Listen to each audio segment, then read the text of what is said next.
Дивіться, ви ще забули, що напередодні безпосередньо повномасштабної агресії був виступ Зеленський. Я вже не кажу величезну кількість виступів, починаючи там з секретаря Ради нацбезпеки, величезна кількість цих рупорів Зеленського і Офісу президента. Тому саме він напередодні війни розповідав, що все у нас буде класно, все добре. Тому не тільки питання про шашлики. За той час, а це жовтень 21-го року по лютий 22-го, можна було зробити, що стосується питань підняття рівня обороздатності, величезну кількість проблем вирішити абсолютно спокійно. Але це не було зроблено. І зараз смішно виглядає слово «якби от було».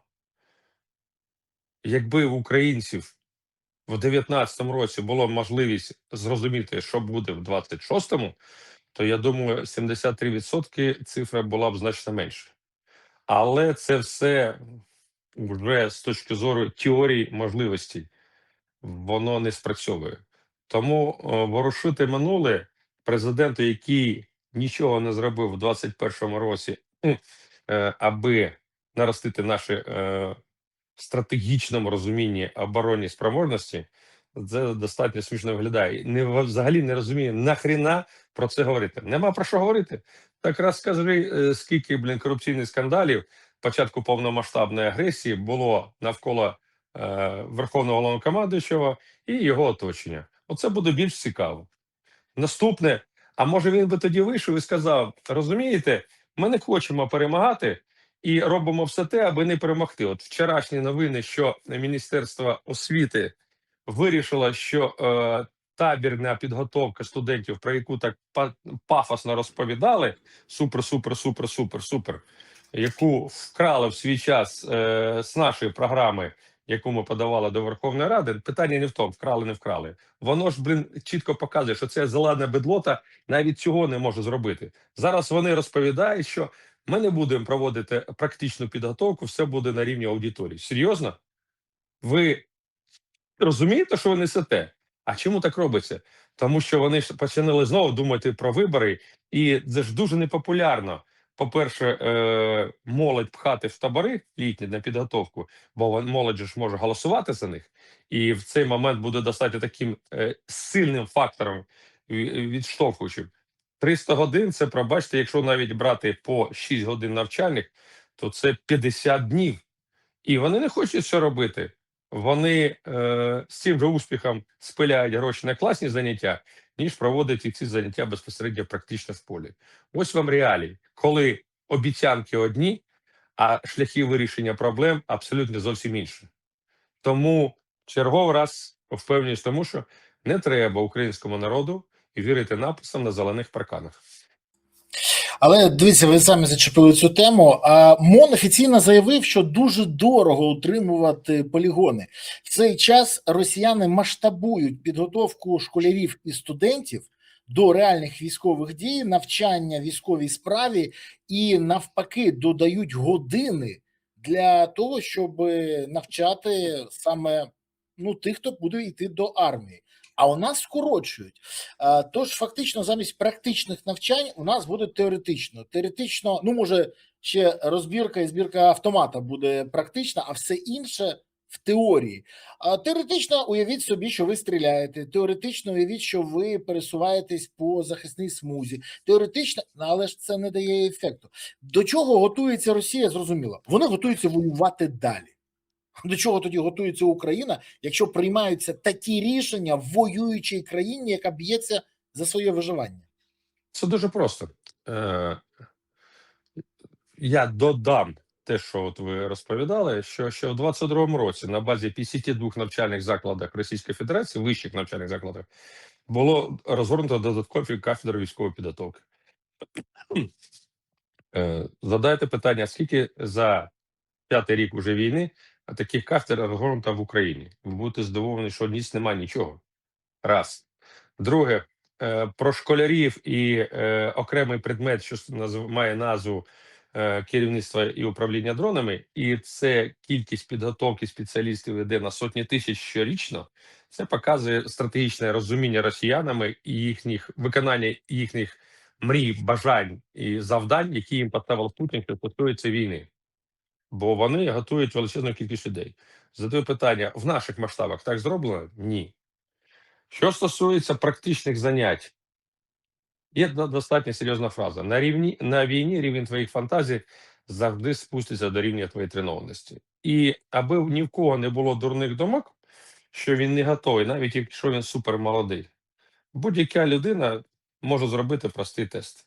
Такі речі я робив з певними своїми підлеглими, коли вони розповідали, що вони супер підготовлені фізично. Так от, пробіжіть 100 метрів, проповзіть 100 метрів, дай Боже, що якщо ви доповзете. Наступне, далі, не відновлюючи дихання, відстріляти на 100 метрів по мішені і просто попадіть в ту мішень. Далі киньте гранату на дальність і точність, далі вирийте окоп. І на цьому ви зрозумієте, готові ви чи ні. Так от, це прості речі, про які я говорю. Це прості речі, які дозволять людині вижити. І фізично це достатньо складно. Я вже не кажу про інші показники бойової підготовки. І підготовка студентів навіть на рівні навичок. Простий приклад, в 22-му році я готував один з підрозділів, який формувався, і паралельно там, на одній тій ж самій території, готували стрілецькі батальйони. От я спостерігав, як стрілецькі батальйони туди-сюди ходили 3 рази на прийом їжі, і, в принципі, все були класні заняття. Потім ці стрілецькі батальйони, пробачте, практично всі загинули. Чому? Я задав питання тим комбатам, які формували, чому ви не проводите практичне заняття? Тим більше там територія дозволяла готувати, умовно кажучи, до дивізії включно. Дві причини. Перше, командири батальйонів, які волею випадку стали командирами батальйонів, не розуміли, як це робити. Тому саме головне, щоб люди ходили строєм і співали пісні. На жаль, ситуація з підготовкою студентів мені це чомусь нагадала. Коли процеси, ну, насправді, ресурси, які у нас міг би навчити людей, в Україні більше достатньо. Якщо порахувати тих людей, які повернулися з фронту, вже маючи певні фізичні обмеження, але які вміють навчити самим простим речам на війні, більше, ніж достатньо. І це можна було б масштабувати не в смислі цих інструкторів, а уже навіть серед молоді, готуючи інструкторів, збільшувати кількість до спроможності викладання і підготовки населення. Те, що я пропонував ще з 19 року, відповідна програма 5 кроків, це не було зроблено. І наразі не робиться. І якщо ми хочемо зрозуміти, що на війні тільки тренування вирішує питання, ну, підготовка до війни, є друге прислів'я: більше поту на полігонах, менше крові на війні. Вони відмовились від полігонів, але вони не зрозуміли, що тепер кількість загиблих буде величезна. Знов таки ж приклад. Достатньо цікава була система під назвою «Підготовка офіцерів запасу», починаючи з перших років незалежності України. Я не скажу, що всюди було хріново, але я приведу приклад Львівської академії сухопутних військ, де викладачі викладали у львівських цивільних закладах певні предмети. І в мене є друзі журналісти, які зараз на війні, які воюють, які в свій час проходили ту підготовку.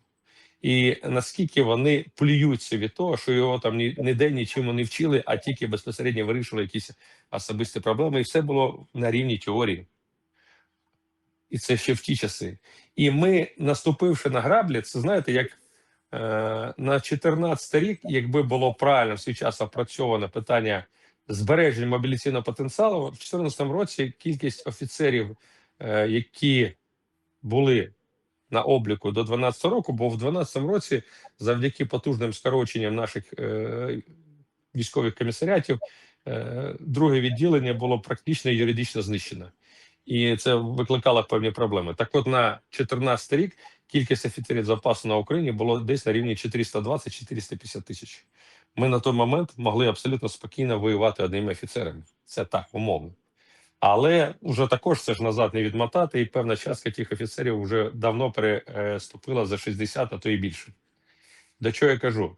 Ми хочемо воювати, але з точністю навпаки не хочемо готувати людей, які будуть спроможні вижити в складних ситуаціях. Бо, ще раз кажу, хочете зрозуміти, чи готові до бойових дій, хай 100 метрів проповзуть і те, що я сказав, далі зробити. І зрозуміють, що вони ніхто і прізвище їх ніяк. І саме підготовка людей, навіть тут питання не в тому, що ми зробимо з них там супер Рембо. Хоча і можна, за 50 днів навчальних днів я ліпив реально супер Рембо. Таких для початкової стадії військового розвитку. Можна. Ми ж знов забуваємо те, що коли людина от в полі там постріляла, побігала, вирила там окоп, бліндаж, навчилась тактичній медицині, ця людина себе відчуває значно впевненіше, я ж це був. А коли людина сидить в класі, а потім в реаліях війни він попадає на відкрите повітря, то у нього зразу психологічний шок. Бо він же до цього не готовий, його не готували. Тому і в певних моментах, чому я кажу, в Україні величезна кількість ухилянтів, не тільки тому, що їх ховають жінки, вони там не задоволені політичним керівництвом країни, яке само не воює, і їхні родичі не воюють. Тому що в Україні була знищена система до військової підготовки. Коли люди вчилися захищати батьківщину, умовно кажучи, хлопчики і дівчатка випускного класу грали в війну, а це реалії, грати в війну, вони відчували себе значно впевненіше, ніж ті, що сиділи і грали в електронні ігри і думали, що вони чемпіони. Це вам простий приклад. У нас є одна чорнорота депутатша, яка дуже поливала брудом генерала Залужного. От вона там в супертанки грала. Там у нас вся Верховна Рада всі супертанки грають. І вони думають, що вони стратегі. А вони нікчеми в військовому розумінні. Та вони і в політичному розумінні нікчеми. Але ж, ще раз кажу, це мене так вчора розтригерило. Оце відмова безпосередньо від підготовки, практичної підготовки, що я згадав той старий анекдот, коли проважають одного в армію, всі п'яні, всі ридають, і гармошка грає, і мама кричить: куди ж тобі, синку, письма писати, листи писати? Він каже: мамаша, пишіть сразу в плен. Але ще ж знов-таки ж по плену. Якби у нас чітко висвітлювали реалії російського полону системно, то сприйняття загрози війни було б значно сильніше. А у нас про це взагалі не говорять. У нас про це не говорять, репортажі не знімають, і це найбільша проблема. І підтримки немає населення. Звичайна інформаційна маніпуляція, пробачте, але 99-2001 роки, вам простий приклад, це працює незалежно від кольору прапора назви країни. Що зробила Кацапня? Після першої Чечні сприйняття і підтримка армії російської була просто практично нульова. Просто нульова.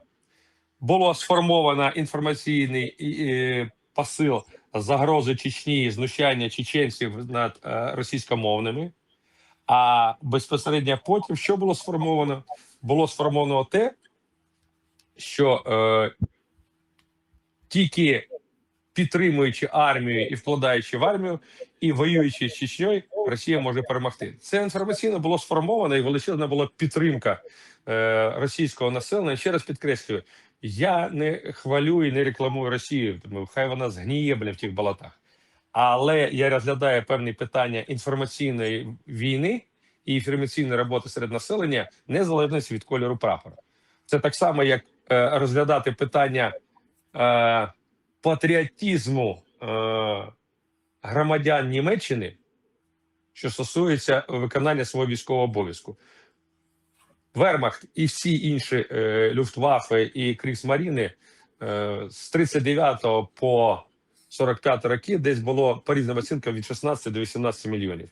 А тепер уточніть, яка кількість добровільно здавшихся в полон була до 44 року.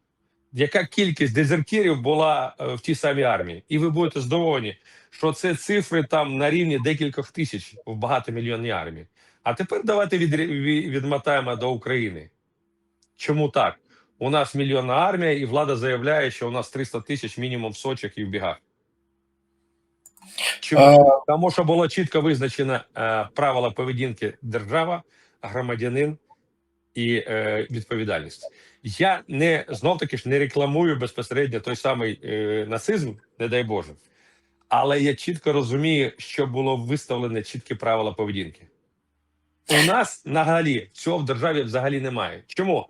Тому що величезна кількість прикладів, коли діти політичної еліти різних країн, в тому числі Німеччини, в тому числі Британії, воювали на рівні, як і інші, і гинули за цю країну. А тепер задам питання: а родичі, близькі, діти нашої політичної еліти де знаходяться? На війні?